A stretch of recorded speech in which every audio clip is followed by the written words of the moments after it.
Alright fellas, I'm up at my mom's here. Got the Craftsman, taking care of the last major hurdle on this thing, changing out the rear end oil. I printed out the manual for the tractor.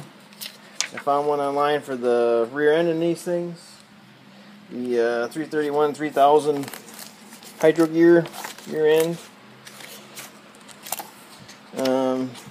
Just been studying everything, looking over it all. Found this on my tractor forum, the article. Guy changed the oil on these real easy. Guy named DJ. All the credit goes to him. I'm just following his steps. But when you watch YouTube, there's like no videos on how to do the oil changes on these rear ends. So I'm going to take what he does and just kind of tell you what I've done. I mean, it's all pretty cut and dry, pretty simple. So, manual. So pretty much what you got to do here is you got to take the hitch plate off, 3 bolts on each side, and then to get this bolt out of right here, you got to take this linkage off right here, 1/2-inch bolt, pull that back, and then pop that bolt out of there, and then the hitch plate comes out, and then the breather tube right here, just pop that off, clean it up, take that out. That's where you fill it from. But under here, you can see it's still dripping, is the gearator cover on these hydros, which is this thing right here, these 2 bolts. And it's got that gear in there, so I'm going to have to carefully put that back in. But I got this all cleaned up, ready to go. Just pop the gearator off and let it drain out. Oh, it's oil. About 3.5 quarts is what it takes. You can tell by that stuff, guys. It's just pitch black and nasty. So I'm glad I did it. When I was using it last time, this thing was whining. So I figured, what the hey, I know what to do. I'm just going to change out the oil. Not going to cry about it. So I got that draining. Well, that was draining. I was out mowing with my dad's. That's my dad's 04 GT5000 6-speed.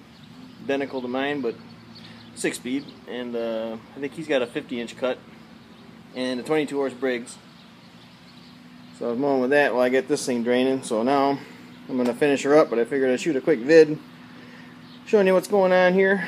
I know a lot of guys take the rear ends out, turn them over, dump them out, fill them up, blah blah blah, but this guy's seemed pretty simple, so I'm going to go ahead and do it that way. The hardest part was just getting this bolt out right here, guys, because when the hitch plate's on, you can barely see that in there.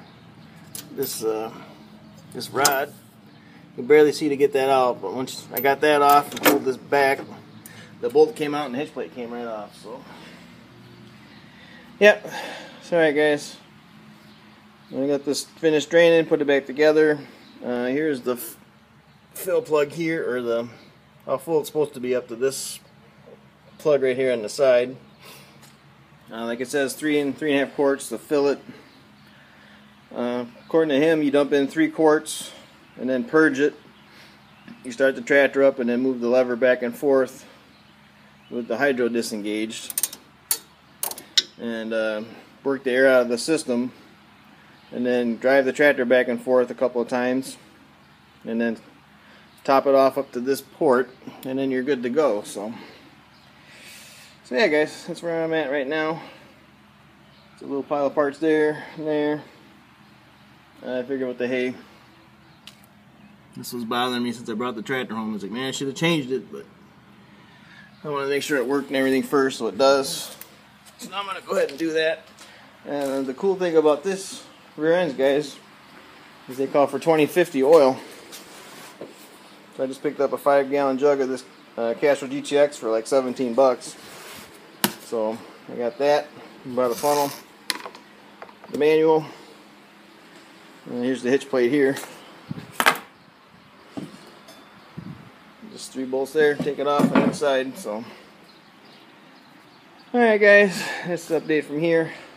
It's a good thing I got this up here, because that thing's dead again. So trying to get rid of that and just focus on this.